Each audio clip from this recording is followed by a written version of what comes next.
Bienvenue sur Mordu, le podcast des passionnés de glisse et d'outdoor. Mordu, mais aïe! Salut à tous, bienvenue sur Mordu, le podcast des passionnés de glisse et outdoor. Dans cet épisode, nous partons au Portugal à la rencontre de Justine Dupont. À 28 ans, elle est la patronne du surf français, multi-récompensée en surf, longboard et stand-up paddle. Depuis 4 ans, avec son compagnon Fred David, ils passent leurs hivers à Nazaré, sur le spot où déferlent les plus grosses vagues du monde, jusqu'à 30 mètres de haut. Justine a eu la gentillesse de nous accueillir chez elle, dans son appartement, sur les hauteurs de la ville, à peine sortie d'une énorme session Antoine, le surf tracté par un jet ski. Autant vous le dire direct, j'ai été complètement bluffé par son niveau d'engagement. Sur les vagues bien sûr, mais aussi à chaque instant, dans ses relations avec son équipe et dans tout ce qu'elle met en place au quotidien pour faire connaître son sport. Dans cet épisode, 3 parties principales. D'abord, Nazaré, ces vagues géantes. C'est le spot dont tout le monde parle, ils ne sont pourtant qu'une poignée de surfeurs à pouvoir s'y confronter. Justine nous livre presque tous ses secrets. Ensuite, on revient sur son parcours, fait de haut et de bas, mais surtout de challenges toujours relevés. Dans la dernière partie, Justine réagit sur un certain nombre de sujets, notamment la rivalité entre les US et l'Europe ou la place des femmes dans le surf. Là encore, tout n'est pas simple, mais rien ne lui fait peur. Enfin, petit exclu pour Mordu, Justine nous explique pourquoi elle a décidé de ne pas participer à la course olympique pour les JO 2020. C'est parti pour le deuxième épisode de Mordu. Elle trace sa route, Justine. Salut Justine, bienvenue sur Mordu. Bonjour. Merci d'avoir accepté l'invitation, c'est un plaisir de te rencontrer. Je te propose de rentrer mais direct dans le vif du sujet. C'est quoi ton objectif à Nazaré cette année ?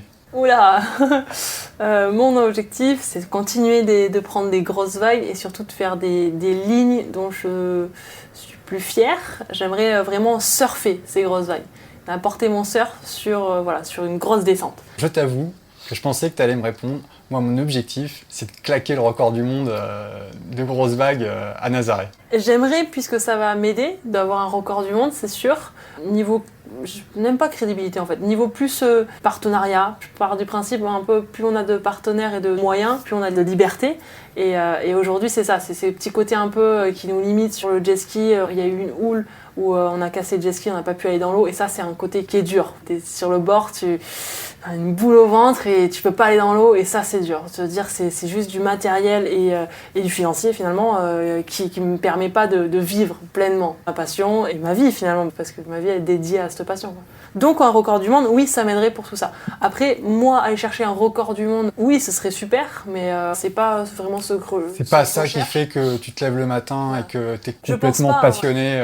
Non, quand je pars sur une vague, je pense pas à un record du monde, je pense pas à la photo. Bon, il faut que j'aille en bas parce qu'il y a des petites techniques. Il faut aller peut-être plus en bas de la vague pour que sur la photo, la vague paraisse plus grosse. Mais non, moi, quand je pars dans l'eau, j'ai envie de juste la surfer, cette vague-là, surfer une vague encore plus grosse et voir jusqu'où je peux aller en fait, tout simplement. Et je sais que je peux aller encore plus loin. J'ai une équipe qui est super et on peut surfer des vagues bien plus grosses. Alors une question qui va paraître bête, mais comment ça se mesure la taille d'une vague surfée ? C'est pas évident. Là, on a eu quelques réponses sur le dernier record du monde. C'est la taille du surfeur fléchie. On multiplie cette taille-là. Et après, suivant l'endroit où on est parti dans la vague, on peut mesurer à partir de cet endroit-là. Forcément, si on a pris une grosse vague, mais qu'on l'a pris juste à la fin de la vague, par exemple, c'est pas surfer une vague de 20 mètres. Si on a surfé juste les 5 mètres de la fin et que la vague elle fait 10 mètres, voilà, ça sera pas un record du monde de plus de 20 mètres ou quoi. Mais par contre, voilà, si c'est au début de la vague, au plus haut de sa taille, là, dans ce cas-là, on peut comptabiliser vraiment toute la taille de la vague. Et après, il mesure, donc voilà, par rapport au petit personnage, au surfeur fléchi, la personne fait, moi je fais 1,77, un peu fléchi, voilà, peut-être 1m50, allez. Il y a 12 Justine Dupont. Voilà, c'est ça, exactement. Donc 12 Justine Dupont au-dessus, là, et 12 petits personnages en bas. Là, ça fait beaucoup. 12. Ça fait 48 mètres, mais voilà. Pourquoi pas. Pour l'instant, c'est un peu comme ça. C'est pas encore hyper clair. C'est la WSL qui gère tout ça. C'est un peu dur. Après, c'est vrai que toutes les vagues sont différentes. Il n'y a pas pour l'instant de laser, de mètres qui permettent de mesurer. Mais on va venir sur quelque chose de plus... Parce que j'avais cru comprendre, moi, que tu l'avais peut-être tapé ce record du monde. Il y a eu un moment en novembre. Oui, le 13 novembre. Donc ça, c'est sûr, pour moi, j'ai battu mon record du monde. C'est ça que je cherche. Quand ils ont mesuré les records du monde, il y a 2 ans, j'avais fait une vague de 18,90 m, je crois. Et le record du monde, il est de 20 mètres quelque chose. Pareil, je suis pas très pointue sur les numéros, mais un truc comme ça. Voilà. Et en gros, j'étais à 1m50 du record. Et pour moi, cette vague que j'ai surfée le 13 novembre, elle a rien à voir avec celle que j'avais surfée il y a 2 ans. C'est rien à voir. Et on parle pas de 1m50 de différence. Ça, c'est quelque chose que tu sens au moment où tu surfes. T'es capable de dire là, c'était huge, ou c'est quand tu regardes les dérushs? C'est les deux, c'est quand je sens la vitesse que me procure la vague, la voir arriver, se lever devant moi. Au début, voilà, Fred me dit go et on la voit déjà cette vague. Et après, sur les photos et vidéos, elle paraît bien plus grosse. Oui, celle-là, ça fait vraiment une grosse vague de Nazaré. Vraiment le pic qui jette, cet effet un peu de wedge, c'est un effet de vague qui danse. Là. C'est quand vraiment la vague prend le canyon de Nazaré et là, ça répercute et ça fait une vague qui gonfle. Donc je savais que c'était une vague vraiment différente et plus grosse que les autres, la plus grosse de la journée ce jour-là. Et pour l'instant, pour moi, vraiment mon record personnel. Et donc voilà, forcément, pour moi, c'est un record du monde, bien sûr. Donc tu as surfé cette vague il y a quelques mois et donc il y a un process de validation pour éventuellement valider le record. Et là, c'est plutôt en tout début mai qu'il y aura une cérémonie en fait sur de Ward sur tout l'hiver. Ils comptabilisent toutes les photos, les vidéos, toutes les grosses vagues qui ont été prises dans l'hiver. Et là, c'est la plus grosse vague qui gagne l'année, mais qui peut aussi gagner, si elle est plus grosse que le record du monde, le record du monde. Et donc j'y crois et ça va le faire. C'est clair. Néanmoins, je trouve qu'il y a un truc qui est intéressant. Quand tu dis, en fait, mon objectif, c'est pas ce record du monde de manière absolue, c'est de surfer vraiment ces vagues. Au fil des années, là, en grosse vague, là, on a commencé à avoir des vidéos où vraiment, effectivement, tu commences à développer un sacré style. J'essaie, pour moi, c'est un art finalement le surf. Chacun a sa plume un peu et voilà, moi c'est comment j'essaie de dessiner mes lignes sur l'océan. Alors on peut faire bien mieux, ça c'est sûr, mais pour l'instant, moi j'ai envie de progresser à chaque fois, trouver des sensations différentes en fait, des moments où je vais un peu plus vite, des moments où je peux contrôler un peu plus, je peux avoir plus de liberté de champ de vision devant moi, du coup de liberté d'aller à droite, à gauche, et ça c'est hyper intéressant. Vraiment capter cette vague-là, comment maîtriser cette planche dans les axes, la vague qui gonfle, qui danse, qui change totalement de visage en une seconde, comment s'adapter à ça et comment se mettre dans une position où tu peux t'adapter à tout. Donc c'est plus tout ça que je recherche et que j'aime beaucoup. Et oui, après j'ai envie de surfer une vague géante et de plus en plus parce qu'il y a un côté qui prend au corps, quoi. Là, il y a un surfeur brésilien qui surfe tellement bien, Sébastien et Lucas, le surfeur brésilien. Les deux, là, ils surfent vraiment très bien ici. Et c'est beau à voir. Et du coup, à chaque fois, j'essaie de regarder comment ils surfent, quelles petites astuces, quelques petits trucs je peux prendre de leur surf pour l'amener sur le mien. Et voilà, c'est un peu ça. Et là, c'est cool parce qu'il y a Fred David qui est mon copain et binôme dans les grosses vagues. On est une équipe et donc lui il est sur le jet ski, il me tracte, il me lance sur la vague parce qu'on a besoin de la vitesse du jet ski pour partir sur cette vague là et donc lui après il tourne et donc moi je vais le piloter et lui va surfer et on a un copain Clément qui vient nous voir dès que l'océan s'agite un petit peu et donc lui aussi il fait la sécurité sur un deuxième jet ski un petit peu plus bas, comme ça il voit en fait ce qui se passe parce que Fred une fois qu'il m'a lancé sur la vague il est derrière la vague donc il voit pas et il y a André qui est sur la falaise tant que je pars de l'équipe comme ça ça fait un petit peu toute l'équipe corps de tous les jours. Et donc lui, il est sur la falaise avec une radio et il nous dit, par exemple, Justine surfe sur la gauche, elle surfe. Il va répéter des mots-clés et chute, par exemple. Ils savent que, attention, là, c'est un peu... Il va faire attention, il va repérer où la planche va partir, est-ce qu'elle va partir près des rochers, s'il y a un vrai problème où il faut aider d'autres personnes ou quoi. Et du coup, c'est cool parce qu'avec Fred et Clément, j'essaie de leur donner des conseils et puis eux aussi. Et puis c'est chouette d'avoir des gens qui regardent et qui font partie vraiment de l'équipe. Il n'y a aucune compétition entre nous, si ce n'est hyper sain et hyper joueur. Et on regardait par exemple les images de GoPro qu'on a d'aujourd'hui. C'était hyper intéressant aussi de voir mon positionnement sur les jambes, comment est-ce que je peux me pencher un peu plus ou pas. Bon, c'est technique, c'est précis, mais c'est hyper intéressant pour moi. Quand on te regarde surfer, ce qui est assez intéressant, effectivement, au surf de gros, vous êtes presque accroupi sur la board. C'est presque des skieurs de vitesse, quoi, tellement vous êtes fléchis sur la planche. Ouais, franchement, je pourrais le comparer au ski. Après, j'en fais pas beaucoup, mais c'est vrai, on est hyper fléchis parce qu'il faut amortir toutes ces perturbations, toutes ces petites bosses. Donc nous, ça change beaucoup plus vite, c'est plus incertain presque que peut-être la neige qui est un peu plus... et encore, ce serait pas forcément comparé. Mais oui, ça peut s'apparenter plus finalement au ski, une grande descente où on va vite et ça m'intéresse quand une avalanche oui, exactement. Ouais. Il y avait notre gilet aussi. Ouais, en fait, le surf, c'est tu skis sur une montagne qui bouge, quoi, en fait. Ouais. Il y a plein de similitudes. C'est sûr, hein, j'ai les pieds dans les footstraps, donc je suis accrochée en quelque sorte presque à ma planche et les mouvements que je fais et les changements de direction, ça peut plus ressembler au snowboard qu'au surf classique presque. C'est un mix de tout, c'est la glisse quoi, tout simplement. Ça m'intéresse que tu parles de Fred. Il y a eu un reportage sur toi et sur Fred d'ailleurs et sur ton crew sur Canal+. Et on avait un peu le sentiment que Fred, il faisait que le jet ski. Et j'en parlais justement avec des amis. Je dis, à mon avis, il surfe un petit peu aussi, même si on a l'impression qu'il est tout le temps sur le jet ski. Comment ça se passe quand il y a des belles conditions le matin? Vous disputez un peu pour savoir qui va le premier? Non, galanterie, c'est moi qui commence. Ah, c'est bien ça. Non, de toute façon, on va regarder les conditions et on y va. Quand on sait vraiment que ça va être bon le matin tôt, on regarde pas, on y va, mais sinon on aime bien regarder avant de se mettre dans l'eau. Mais après, oui, souvent ça dépend, mais souvent c'est moi qui commence, ouais, j'aime bien. Et du coup, c'est plutôt Fred qui est au pilotage du jet ski et Clément qui fait la sécu au début. Et puis après, on change. Là, il y a 2-3 jours, c'était cool, on a vraiment changé chacun 2 vagues, enfin c'était quasiment ça, 2 vagues, hop, tu changes, et donc c'était cool parce qu'on passe aussi à tous les postes, donc on apprend, il y en a une vision différente aussi. C'est celui qui conduit le jet qui choisit la vague en fait. Oui, parce qu'il est plus haut. Donc il est assis sur le jet ski et moi il faut se dire que j'ai le visage au niveau de l'eau. C'est le gars qui est sur le jet ski qui décide où est la bonne vague, et après il me dit un signal, il me dit go. Ça veut dire, est-ce que tu es prête? Est-ce que la corde elle est tendue? Est-ce qu'on peut démarrer? Hop, on démarre. Et après, là, il va me positionner le mieux possible, me lancer avec le plus de vitesse possible, enfin, la vitesse précise qu'il faut dans l'instant.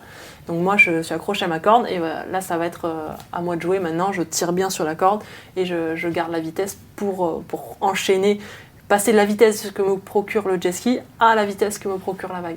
C'est ce petit instant qui est un peu délicat. Parce que par moment, voilà, si on me positionne mal, moi je vais prendre la vague vraiment sur la tête. Et je pense pour ceux qui font pas de surf ou pas beaucoup de surf, ce qu'il faut avoir en tête, c'est que le positionnement, le placement, le choix de la vague, c'est 80% du surf, quoi. Oui, ça c'est sûr. La vague du 13 novembre, c'était la vague. C'est Fred, il m'a dit, go, va dans l'eau. Et on venait de sortir d'une vague, donc on venait juste d'arriver au large. Donc ça s'est joué en quelques secondes. Donc il m'a dit, go, je suis allée dans l'eau, mais hop, le jet ski était déjà démarré, j'étais déjà sur ma planche, hop, respire, concentré, ok, t'as confiance, j'ai confiance, allez, hop, c'est parti. Mais voilà, c'était vraiment... là, c'était plus même de l'instinct. C'était même pas presque choisir la vague, c'était de l'instinct, c'est aller là, action, quoi.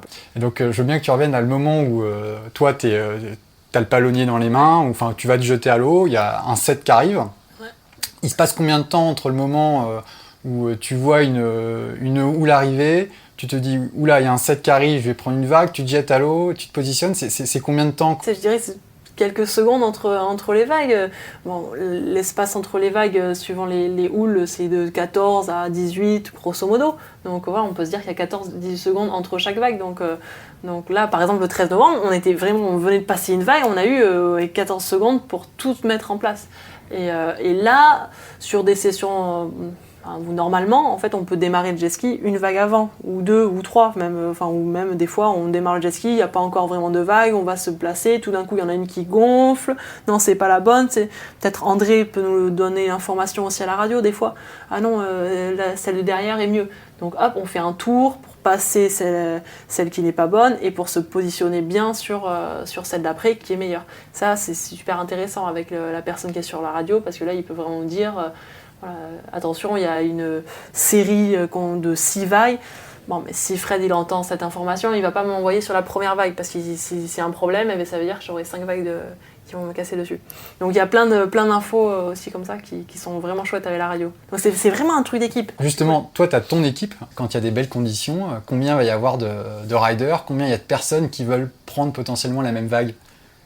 Alors la même vague, oui, il y en a plusieurs, mais je sais pas, peut-être entre 5 jet skis, j'allais dire au moins, et peut-être des fois 15, 20, non, peut-être pas. Non, je sais pas, ça dépend. Vous marchez pas sur les pieds, entre guillemets, il n'y a pas encore un problème de fréquentation sur le spot. Non, et après, il y a certaines houles où ça peut commencer à être un peu compliqué. Aujourd'hui, il y avait une compétition de Brésiliens, donc il y avait plus de monde. parce qu'il y avait cet événement particulier. Après, sur des très grosses houles et belles, avec peu de vent annoncé vraiment à l'avance, là il y a quand même quelques personnes qui voyagent pour. Et avec ce côté, c'est une très grosse houle, donc il peut y avoir des records qui sont battus, donc il y a une petite ambiance qui se tend un peu plus, où c'est un petit peu plus, je dirais, ça se retourne un tout petit peu plus égocentrique sur le côté.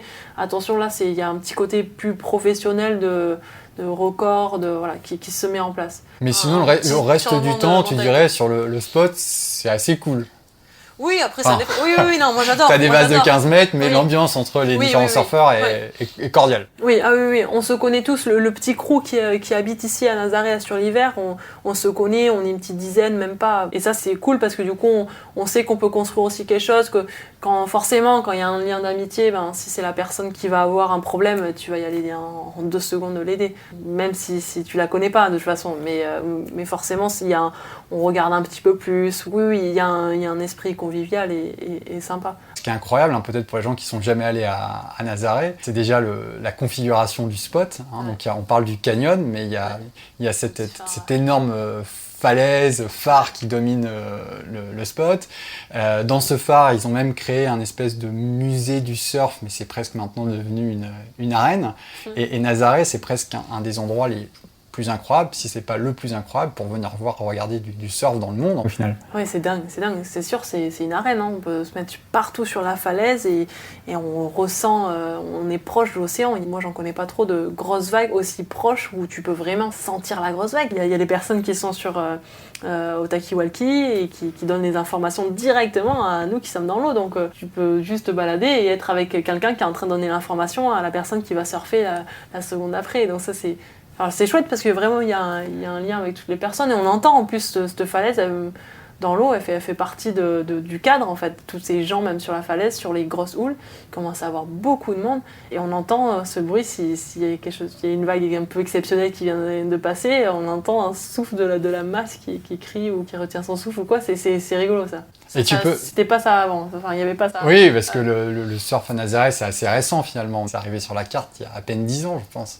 Pour venir voir des grosses vagues, ça c'est sûr que c'est dingue. C'est incroyable parce que tu as les autres spots comme Jaws, Maverick, on en parlera tout loin, à l'heure. C'est loin, même si on vient et qu'il n'y a pas de conditions, on voit rien. Nazaré, tu viens, et j'aimerais bien que tu me dises ce qui t'est arrivé toi la première fois que tu es arrivé à Nazaré, mais Nazaré, tu arrives un jour, même sans conditions, tu regardes, tu comprends tout de suite que le site est exceptionnel, quoi. La première fois, j'étais venue il y a quelques années, il y a longtemps déjà. Et là, ils avaient essayé de surfer à la rame. J'étais venue avec un groupe de surfeurs. Moi, j'étais au Taki-Walkie. C'était il y a très longtemps. Je faisais à peine de surf de grosse vague. J'avais une première expérience et voilà, je m'étais dit dans ma tête, tiens, cet endroit, j'avais envie de surfer, mais j'avais pas assez d'expérience, donc c'était pas bon pour moi de surfer à ce moment-là. Mais est-ce que quand tu as vu le site, tu t'es dit... Non, il n'y avait pas de... Enfin, si, mais c'est différent. C'était différent. Je sentais qu'il y avait quelque chose de particulier et de fou, mais... Ouais, ça n'a pas été un coup de foudre immédiat où tu t'es dit, ça t'a pas appelé immédiatement en te disant, tiens, c'est là que je surferai un jour. Enfin, ça compte pas, j'ai pas surfé, je suis une surfeuse. Voilà, c'était différent, je voulais surfer, je pouvais pas, et on me donnait pas l'autorisation d'aller dans... Ça, c'était non, c'était pas une bonne première fois. L'autre fois où je suis revenue, c'était Fred est parti faire du body surf à Nazaré avec un copain à lui, et donc ils sont restés, ils devaient rester une petite semaine, ils sont restés 3 semaines.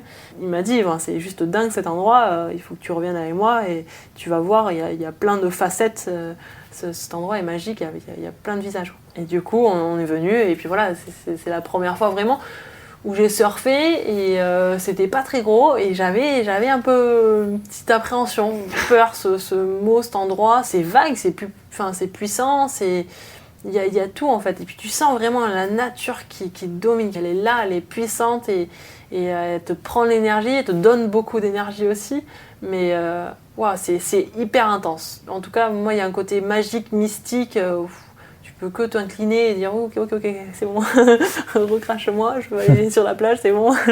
Ta première vraie session à Nazaré, elle était à la rame, pas en jet ski. Non, à la rame, il y a plein de vagues, on surfe énormément à la rame aussi à Nazaré. Après, au spot du phare. Oui, à Nazaré, carrément. Oui, à Praia do Norte, c'est la Praia do Norte, plage, voilà, le nom technique. Ça m'intéresse aussi. Les bonnes conditions, les bonnes orientations pour la session parfaite à Nazaré. Raconte-nous. Tu le secret. Mais non, c'est pas possible ça. Mais non. Et vous avez 4 ans que j'y suis, tous les jours. Et même cette année, on comprend toujours pas. Et là, d'ailleurs, j'ai même pas révisé parce qu'aujourd'hui, je veux savoir pourquoi c'était pas une journée magique. Parce que ça devait être une journée magique. Il y avait 2 houles. Donc, il y en a une qui était trop ouest, une qui était trop nord, machin. Donc, bon, j'aimerais bien savoir parce que déjà, même aujourd'hui, je comprends pas. Et cette année, on a eu beaucoup de mal. Tout est différent. C'est du sable en dessous, finalement, sur beaucoup d'endroits. Donc, ça bouge. Il y a des hivers où c'est une orientation. L'autre hiver, mais finalement, non. C'est presque l'inverse. Ça marche pas. Ce que tu dis, c'est qu'il n'y a pas de formule mathématique, quoi. Tu sais jamais... Aujourd'hui, ça devait être la formule mathématique parfaite. Enfin, en tout cas, je pensais. Mais non, parce qu'il y a la puissance de la houle aussi. Elle a beau arriver, c'est la même direction. Si la puissance, elle est pas bonne, ou si là, le vent, il est un tout petit peu trop fort. Donc, il était de la bonne direction, le vent aussi. Donc, il y avait tout qui était bon. Mais peut-être que le vent un peu trop fort, ça fait un petit peu plus danser les vagues. Donc, du coup, aussi, la période un tout petit peu plus petite. Enfin, il y a tellement de critères, de paramètres et finalement, c'est assez capricieux, mais en tout cas, ça marche tout le temps. Voilà, il y a de quoi aller dans l'eau tout le temps. Après, pour avoir le jour parfait, c'est plus difficile. Après, on devient un petit peu exigeant aussi, voilà.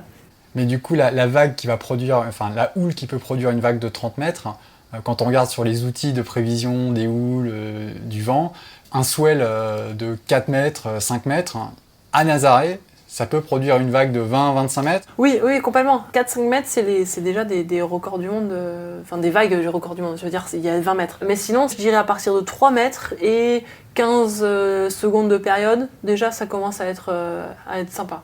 Toi, tu as commencé le surf super tôt, je crois, enfant ou adolescente, plein de titres, en longboard, en shortboard, en plein de choses. Est-ce qu'à un moment, tu t'es dit, tiens, je vais devenir surfeuse de gros ? Pas trop, non. non. Petite, donc j'ai commencé à 11 ans avec ma famille et j'ai commencé la compétition à 14-15 ans.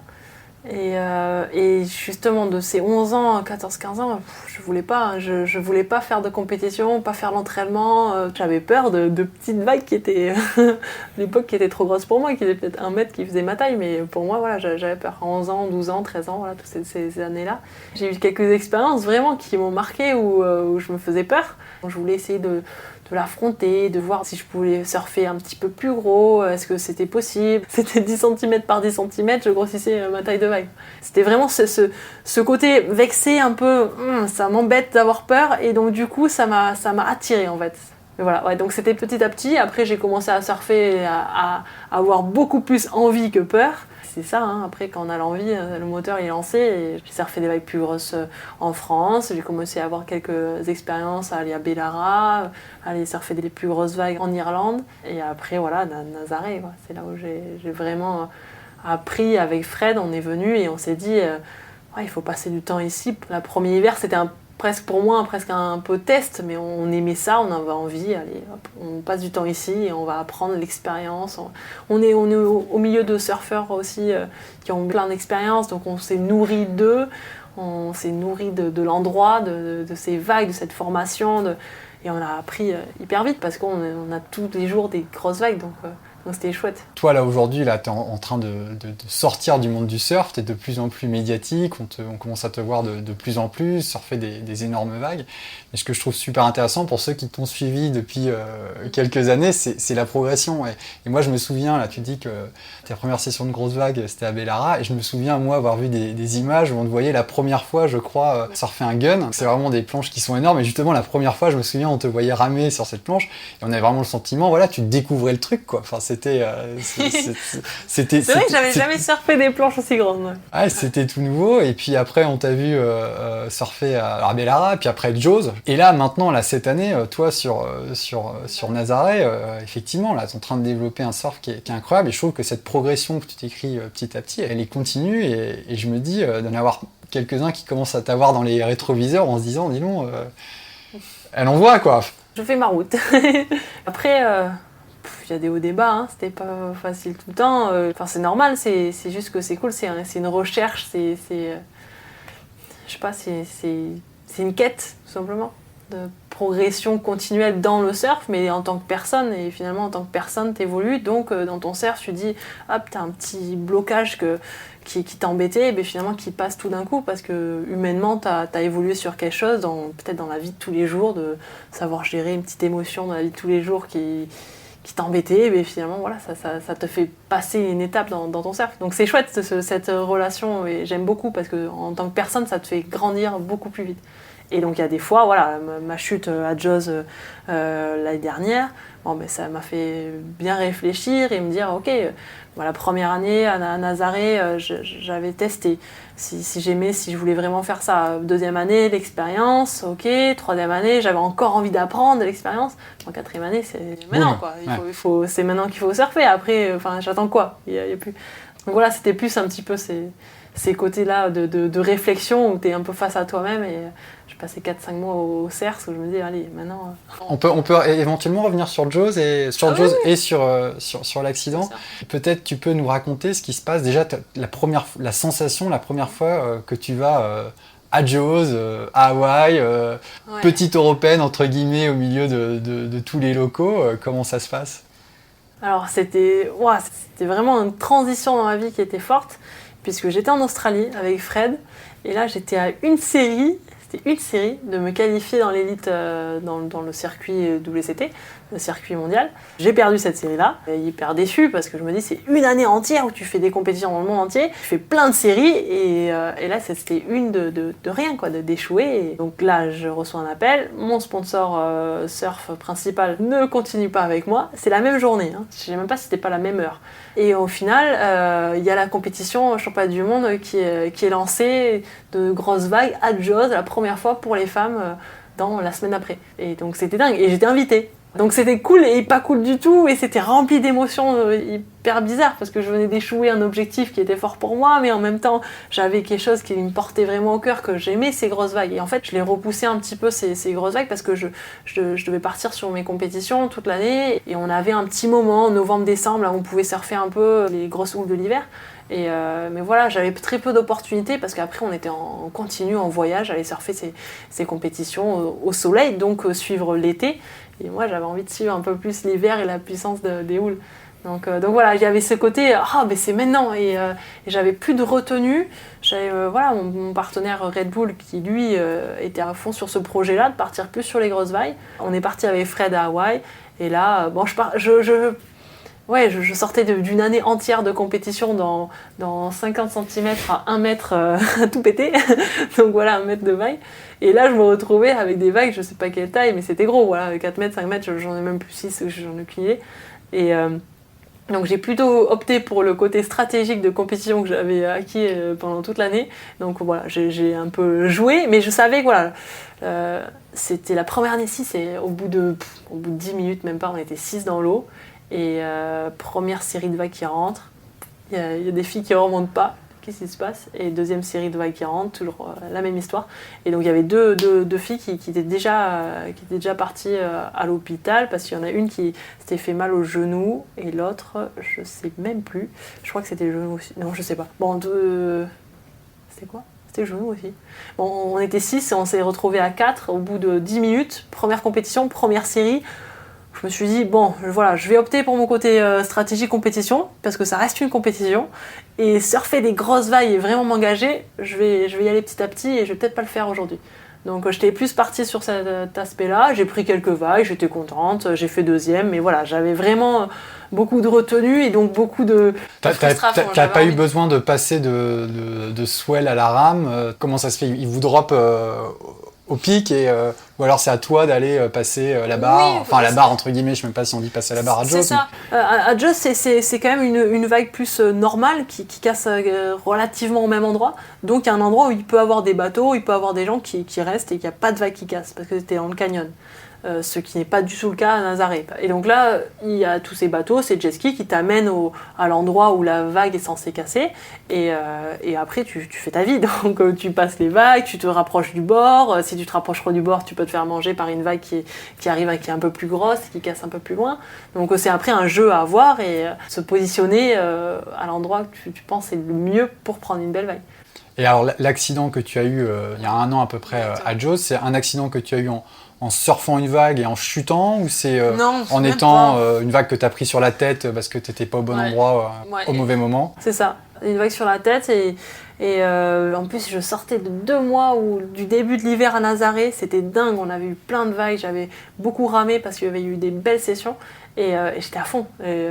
J'étais à fond, l'année d'avant j'avais bien fait la compétition, j'avais encore progressé et là pour moi c'était mon année, j'avais envie de prendre des belles vagues, des grosses vagues et m'engager presque au maximum de mon potentiel finalement, au maximum de moi. Et finalement, mais j'ai pris une première vague où j'ai chuté. Alors là, je me suis dit, mais qu'est-ce que c'est ? Je crois que j'ai même râlé sous l'eau, alors que il fallait que je retienne ma respiration. J'ai même pas pensé au fait que, oh là là, je vais ramasser. T'allais manger le set, ouais. Voilà. Et bon, finalement, moi, je m'en suis sortie, hop, j'ai cassé mon leash, donc la planche, elle a fini dans les rochers. J'étais déçue, énervée. C'était ma planche que j'ai adorée de Nazaré, que j'avais surfé tout l'hiver. Je me suis dit, je l'amène à Jaws, c'est sûr, elle va être trop bien. Première vague, je chute et finis dans les rochers. Mais non, c'est pas possible. Et alors que j'étais pas tombée de tout l'hiver au début, enfin, j'avais eu très très peu de chutes, quasiment pas. Et là, c'était la première en live et tout, j'étais frustrée.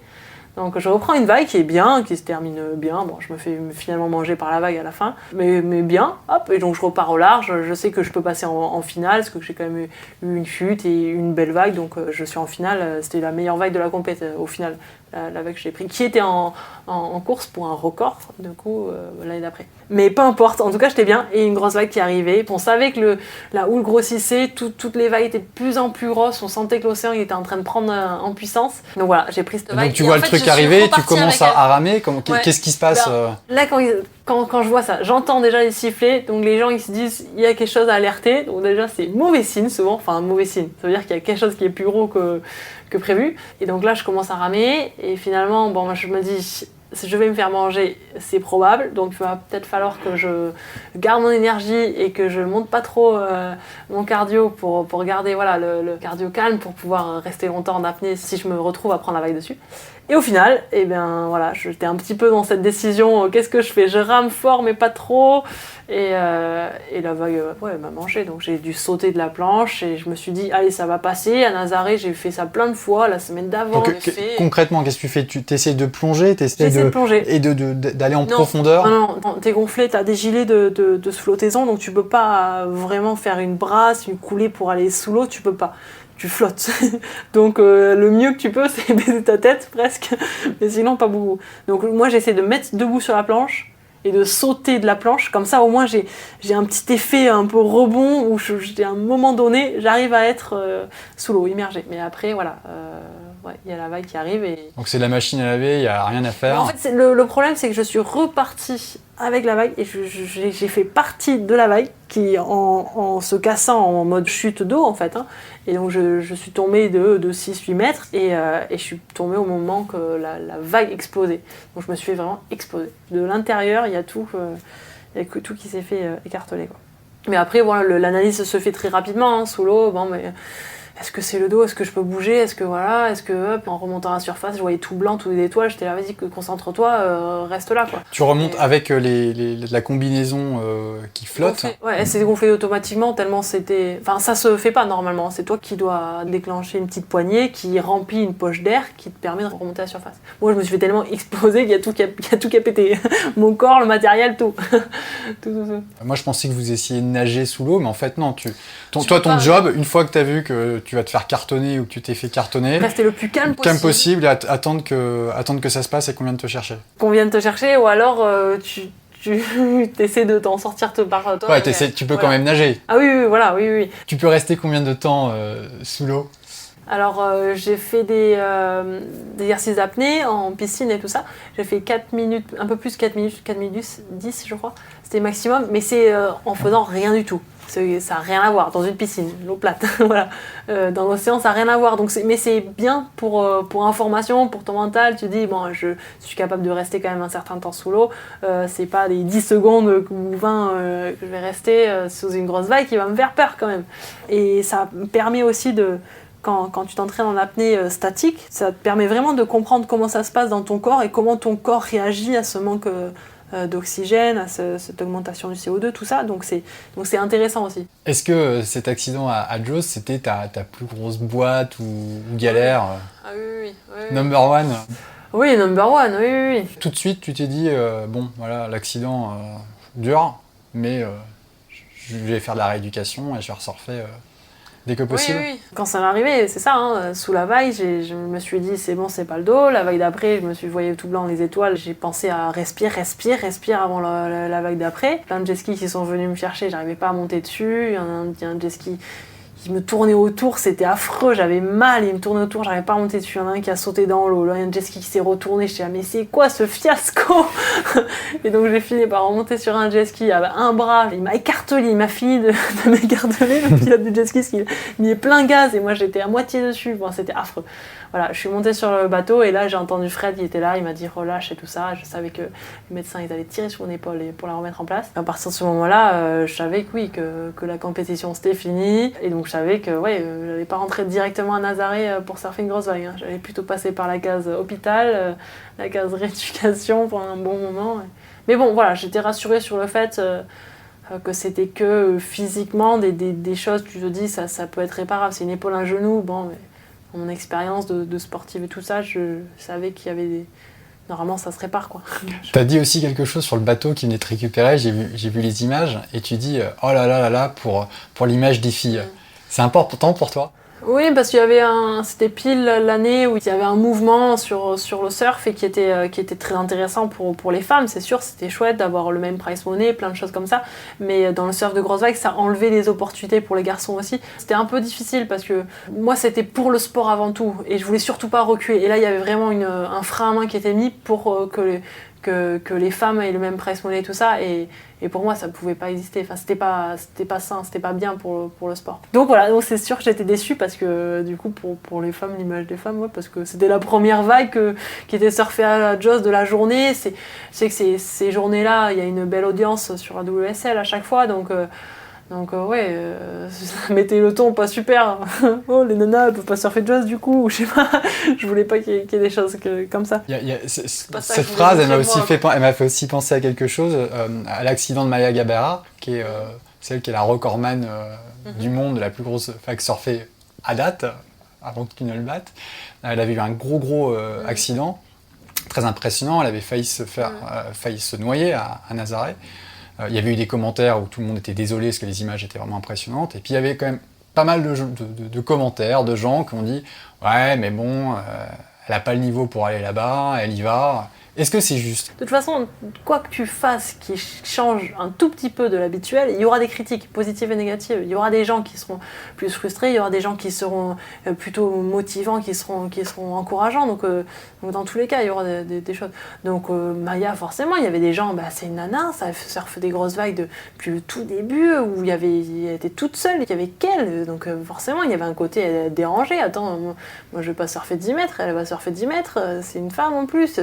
Côté un peu comme ça, alors que ça devrait pas vraiment exister. C'est juste que c'est une personne, un humain qui a un désir, qui a envie d'aller surfer une grosse vague, c'est chouette pour elle et fais-le. Après, c'est son entraînement, et puis de toute façon, on va pouvoir aller surfer dans des vagues comme ça. Il y a beau avoir le meilleur entraînement du monde, tu sais qu'il y a une petite partie de magie, de chance, de l'océan, quoi. En tout cas, voilà, pour moi, à Jaws, j'ai pris ma rouste. et donc voilà, c'était un signe de l'océan qui m'a dit « Allez, va réviser tes bases et reviens. » Non, moi je dis juste chapeau bas à Maya, et j'aime bien aussi son regard qu'elle a aussi, j'ai l'impression, sur le côté féminin, masculin. Peu importe, je suis un humain avant tout qui a un désir et je veux le faire, et moi c'est complètement ma vision. Il faut juste croire en soi, savoir qu'est-ce qu'on a dans le corps, avoir conscience de ses capacités, et après on peut faire tout ce qu'on désire, en tout cas. Tant qu'on met en place un plan pour y arriver, un plan d'entraînement, il y a une équipe autour, plein de choses, voilà, où on est intelligent là-dessus, après on peut réaliser tout. Je suis tout à fait d'accord, évidemment. Il y a un deuxième élément sur lequel je voulais te faire agir. Est-ce que tu as l'impression que justement il y a un peu une rivalité européen-américain entre Jaws et Nazaré, certains commentaires qui peuvent être faits quand c'est toi par exemple qui gagne, t'as gagné un super award qui est je crois le award de la plus grosse vague jamais surfée, et c'était incroyable, et j'ai eu le sentiment qu'il y avait peut-être un peu côté américain, du scepticisme, où il y a certains surfeurs de gros, de Jaws qui disent ouais mais bon Nazaré, c'est pas des vraies vagues. Oui, c'est vrai que c'est rigolo. Je le sentais cette année, là, avec quelques vidéos qui sortent sur... On le sent plus sur Internet, presque, avec des vidéos qui sortent d'un endroit puis après de l'autre. Mais après, c'est normal. C'est Hawaï, c'était la mec du surf du début, et puis on est en train de leur voler la vedette, donc ils essaient de se battre comme ils peuvent, mais voilà, ils sont... Voilà, on les distance. Non, après, c'est vraiment dur. Un Français européen dans le surf, c'est hyper dur. Et donc moi j'ai bataillé pendant même à la cérémonie des XXL l'année dernière, je voulais pas y aller. Ça me faisait même rien de gagner ou perdre. Enfin, pendant 2 années, je pensais vraiment avoir ce trophée-là, et non, je l'ai pas, et pour moi c'était pas forcément justifié. Après, quand c'est vraiment clair, net, précis, enfin je sais pas, c'est franc, il y a pas de souci, ok, mais la vague a été plus grosse, mais à fond, mais moi je repars à m'entraîner, je veux surfer différemment, la performance était meilleure. Mais non, c'était pas ça, c'était vraiment se sentir un peu volé. Et ça existe dans le sport énormément quand il y a un pays qui domine un peu, enfin qui domine le marché plus. Donc bon, c'est pas évident, et finalement, voilà, quand j'ai gagné, j'étais là, waouh, voilà, on peut le faire. C'est vrai que ça donne un petit côté de motivation supplémentaire. Il faut être meilleur, et du coup, mais t'as envie d'être meilleur, t'as ce petit côté un peu hard, un petit peu énervé pour les battre, pour montrer que, aussi français, européen, petit, tu peux faire des performances, et il y a des belles vagues partout dans le monde maintenant. C'est quoi, toi, aujourd'hui, ta plus grande satisfaction ? La vie que je mène, je pense. Je suis vraiment heureuse, contente de ce chemin que j'ai pris, que je vis de tous les jours. Et ouais, cette sensation de faire les choses bien, d'être à sa place, voilà, j'aime ma vie, et c'est en quelques mots moi qui l'a choisie. C'est une vie à 2 avec Fred, c'est une implication qui est totale, qui est en continu, et qui est prenante, et qui est dingue aussi, c'est ouf, c'est ouf. Et c'est cool de pouvoir aussi embarquer des amis dedans, et voilà, plein d'amis, voilà, Clément, finalement, même je le connaissais pas tant que ça au début, et puis c'est la passion qui réunit les gens, donc ça c'est chouette. T'évoquais que t'avais des personnes qui te contactaient pour savoir comment se mettre à surfer Nazaré ou à surfer en Towin. Tu donnes quoi comme conseil à ces gens qui se posent ces questions ? Il y a les petit à petit, étape par étape, de le faire pour soi, pour son cœur, d'être très sensible à sa petite voix, à ce qu'on ressent, vraiment à soi, sa décision interne, pas forcément à plein d'aspects extérieurs, pas se faire embarquer par un copain, par tout ça. C'est super de le faire à plusieurs, justement, d'avoir des copains dans l'aventure. Mais après, voilà, s'entraîner en apnée, je dirais, avoir des bases d'apnée, tenir déjà, je sais pas, 3 minutes sous l'eau, au moins, je pense. Et après, de l'apnée, ne pas le faire tout seul aussi. Il faut le faire vraiment encadré pour avoir des notions au début, et puis toujours à 2. Et après, l'entraînement physique pour avoir quand même un corps qui peut encaisser une grosse vague, même si on n'aura jamais un corps aussi solide pour encaisser des grosses vagues. Mais voilà, tout simplement, y aller petit à petit, s'écouter, être ouvert, demander des conseils, être ouvert à tout ce qui se passe autour, et oser demander, regarder, être une éponge, quoi, absorber tout ça. Alors j'aimerais bien qu'on quitte un petit peu Nazaré, et que tu me dises si là je te donnais 3 mois off, sans gros swell, sans rien, où est-ce que tu aimerais aller ? Waouh. Je serais triste là. 3 mois sans swell en off. Sans gros swell, où est-ce que tu irais te mettre ? Petite maison sur la plage, des petites vagues de 2 mètres. Ça serait dur, mais il y a mon frère qui est à Tahiti depuis quelques années là, et je ne suis toujours pas allée le voir, donc c'est pas cool du tout, c'est pas bien.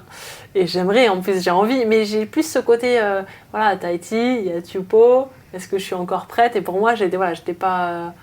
c'est dans ma construction de surfeuse que j'avais besoin de surfer plus de vagues creuses avant d'appréhender cette vague là-bas. T'as jamais surfé Tupou Non, encore ? je suis jamais allée à Tahiti.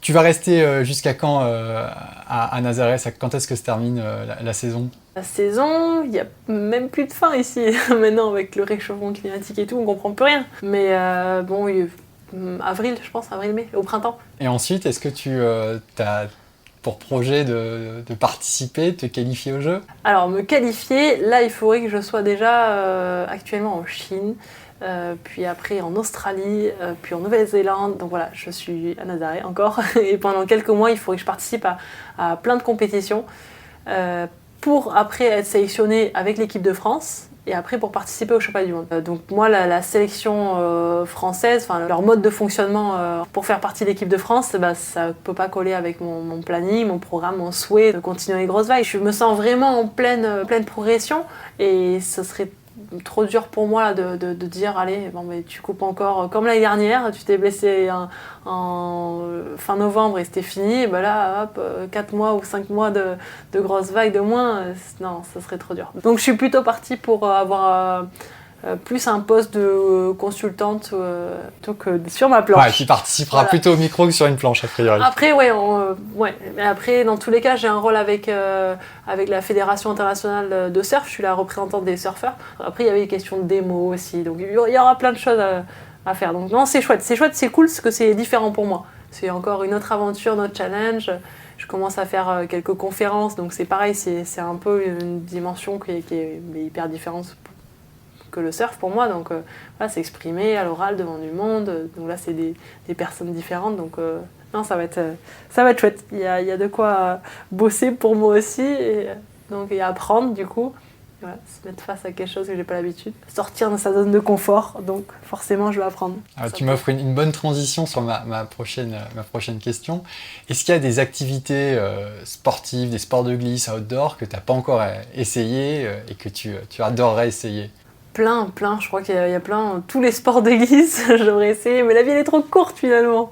Bon, j'ai commencé un peu à faire du foil, là j'en ai pas fait depuis, je me suis blessée, je voyais la saison d'hiver, je voulais pas trop forcer dessus parce que je me suis dit allez hop, reste entière, donc saine, bien, pas de du surf foil ou du stand-up foil? Tout, en fait un peu tout, même après tu peux faire après en downwind, après tout ça, tracter même ici on peut en profiter, tracter le jet ski, tout ça. Mais sinon juste en surf ou en paddle j'avais essayé aussi. Et donc le foil j'ai commencé un peu, j'aimerais essayer donc avec le foil ce qui peut être hyper intéressant, mais il faut que je progresse en foil pour pouvoir après profiter de la wingsuit, la wing, voilà. Donc là de la petite voile là, ça c'est chouette parce qu'il y a un petit côté voile qui rentre dans le surf, enfin il y a tout qui est croisé, ça je trouve ça dingue. Et j'avais fait de la voile plus jeune, petite à un petit niveau, mais du coup je connais un tout petit peu ça. Et tout petit peu en fait. Et après ouais, faire du kite, faire plein de trucs, hein. J'ai pas beaucoup fait de kite, j'ai fait du kite petite en fait avec un skimboard, avec même un bodyboard après, j'avais évolué, attention, et un cerf-volant, c'était un gros cerf-volant qui était presque, je crois que c'était interdit pour les enfants, mais c'était un cerf-volant, hein, c'était pas un kite, hein, loin de là. Et dans les baïnes, donc je faisais ça et tout ça. Et une fois, je me suis fait un peu avoir et la voile elle a fini dans le courant, dans le charbreak et je me faisais vraiment happer. En plus moi quand il y avait du vent, pour moi si j'étais pas dans l'eau c'est que c'était vraiment tempête et donc assez chahuté. Donc je me suis retrouvée à me faire traîner, à partir, j'avais le fil qui était enroulé autour de mes doigts, je forçais, j'avais je sais pas 10 ans même pas, tout pété donc j'avais un peu peur. Pour moi, j'allais perdre mon doigt et fini par faire embarquer. Heureusement, il y a quelqu'un qui était sur la plage et qui m'a vu et qui allait m'aider. Je sais pas trop comment je m'en suis sortie, mais pas bien, c'est sûr. Donc après ce petit événement, j'ai un peu stoppé. J'avais traversé le lac du coup à la canot avec un longboard et un cerf-volant. Donc ce même cerf-volant là. Donc ouais, tous ces petits trucs ça me plaît. Donc je sais pas, il y a plein de choses. Faire plus de voile. Mon frère il est parti faire le tour du monde en voilier, donc il s'est arrêté à Tahiti. Il traversé des océans comme ça, resté longtemps sur son bateau sans code, sans vision de terre et avoir pas trop être face à soi quoi finalement. La montagne ça me plaît aussi, j'en fais pas beaucoup de snow, j'aime beaucoup, mais pareil c'est le même temps, c'est l'hiver que je suis sur les grosses vagues, donc c'est la même période, donc c'est un peu dur pour moi et voilà, j'évite pour les blessures aussi. Ça me ferait tellement de peine de rater encore un hiver. Je me blesse, je me suis suffisamment blessée là jusqu'à présent là. Donc voilà, plein de sports, plein de trucs. sais pas encore qu'est-ce que je pourrais faire de plus. Non, mais Mais ouais, le stand-up aussi, j'ai fait du stand-up. Ouais, je là. sais. Donc en surf, en vague, mais stand-up de tout court là. Les Ouais, grands planches. t'en as fait un petit peu, t'es championne du monde en fait, c'est ça? Oui, non oui, oui, Ouais. non, j'avais pas fait beaucoup. C'était vraiment un défi, c'était dingue, c'était trop bien. C'était il y a 2 ans, la Fédé m'avait appelé pour participer au. Enfin, il y avait une place en équipe de France, enfin, une place potentielle si je la décrochais. Il m'avait dit, allez, il y a peut-être un coup à jouer avec le stand-up, si ça te plaît, si ça te tente. Puis il savait que j'étais assez ouverte sur ces différentes disciplines. Je fais du longboard, j'ai fait les résultats en longboard, donc il savait que je pouvais peut-être m'adapter. Donc c'était cool qu'ils aient cru en moi. Et puis moi j'ai relevé le défi. En très peu de temps, j'ai pu faire la sélection, être qualifiée en équipe de France, faire un championnat d'Europe, championnat du monde. Et j'avais fait 2e du coup il y a 2 ans. Et depuis 2 ans, j'ai pas eu beaucoup d'occasions de faire du stand-up. Et il y avait les championnats du monde qui arrivaient. L'année dernière, c'était en pleine période de grosse vague. Donc non. Et après, cette année, j'avais surfé la grosse vague. C'était le 13 novembre du coup. La houle d'après, la semaine d'après, on avait cassé le jet ski. Donc ce moment là où tu peux pas aller dans l'eau, fou. Et il y avait 10 jours où il n'y avait pas de vague. Donc je me suis dit, allez, plutôt qu'être frustrée de ne pas pouvoir aller dans l'eau, mais finalement c'est peut-être une ouverture pour aller au Salvador, au championnat du monde. Et je savais que j'avais 3 jours pour m'entraîner sur place. Donc c'était un sacré défi, c'était trop bien parce qu'il fallait que j'ai le niveau mondial en très peu de temps parce qu'il y avait quand même une place en équipe de France qui était du coup pour moi, mais il fallait que je prouve que je méritais cette place-là. Donc j'ai prouvé, j'ai gagné. Et donc c'était la première fois que je gagnais un championnat du monde. J'avais fait 4 fois vice, 2e, et depuis que je suis toute petite, mes premières compétitions en longboard, j'avais fait à 15 ans, j'avais fait 2e en longboard. Et pour moi, tout le monde me disait « succès, super » et tout ça. Mais non, pour moi, à 15 ans, j'ai fait ma plus grosse défaite. J'avais perdu la finale des championnats du monde à Biarritz. Mais non, on était 2 dans l'eau et j'avais fait 2e, j'avais perdu. Non, j'avais pas fait vice-champion du monde, j'avais perdu. Et donc ça m'avait marqué. Et là, du coup, quand j'ai brandi ma petite paillée là, de gagner le championnat du monde au Salvador, j'étais contente. Je me suis dit, punaise, c'était quand j'avais 15 ans, là j'ai 28 ans, je suis en train de gagner enfin un championnat du monde. C'est pas trop tôt. Ce qui est incroyable, Justine, on va terminer ce podcast, c'est la passion et le bonheur que tu communiques. Ça fait 1 heure que j'ai le sourire aux oreilles, j'espère que ça s'entendra parce que c'était vraiment un grand plaisir de t'écouter, un grand merci. Pour terminer Mordu, je demande à mon invité qui souhaiterait écouter lors d'un prochain épisode. Qui ça serait pour toi? Donc, Guillaume Néry, et bonne chance pour le contacter du coup. Non, je sais pas en plus. Mais ouais, Guillaume Néry, Kylian Jornet, toutes ces personnes-là de l'apnée, de l'aventure. Mike Horn, allez, pourquoi pas. Très bien, ben voilà, ça fait 3 super noms à contacter. Merci Justine. De rien. Bon, un grand merci pour ton temps et la passion que tu partages, c'est génial. Merci d'avoir écouté, merci. Et si vous voulez savoir plus d'infos aussi, vous pouvez aller voir sur mon vlog. On a une chaîne YouTube, c'est Justine Dupont, mais du coup qu'on tient avec Fred. Je confirme, il est très cool, j'ai regardé assidûment pour préparer cette interview. Vous avez révisé, c'est bien, merci. Salut Justine. J'espère que vous vous êtes régalé en écoutant Justine. Pour moi, cette rencontre a été un immense coup de cœur et je suis content car vu son talent et vu son énergie, je sais que l'on va entendre très souvent parler de Justine Dupont et de ses exploits. Pour le prochain épisode, on passe du surf en jet ski à la Formule 1 et au kitesurf. C'est quoi le rapport ? Le rapport, c'est Romain Grosjean, qui nous fait l'immense plaisir d'être notre invité pour le 3e épisode de Mordu. Romain nous parlera de sa carrière de pilote de Formule 1, de glisse et de sa passion intense pour le kitesurf. En attendant, j'attends avec impatience vos commentaires sur les comptes Insta et Facebook de Mordu le podcast. Pour que Mordu existe, j'ai besoin de vous. Partagez-le sur les réseaux sociaux et donnez 5 étoiles à Mordu sur Apple Podcast. Je vous dis merci et à très vite sur Mordu.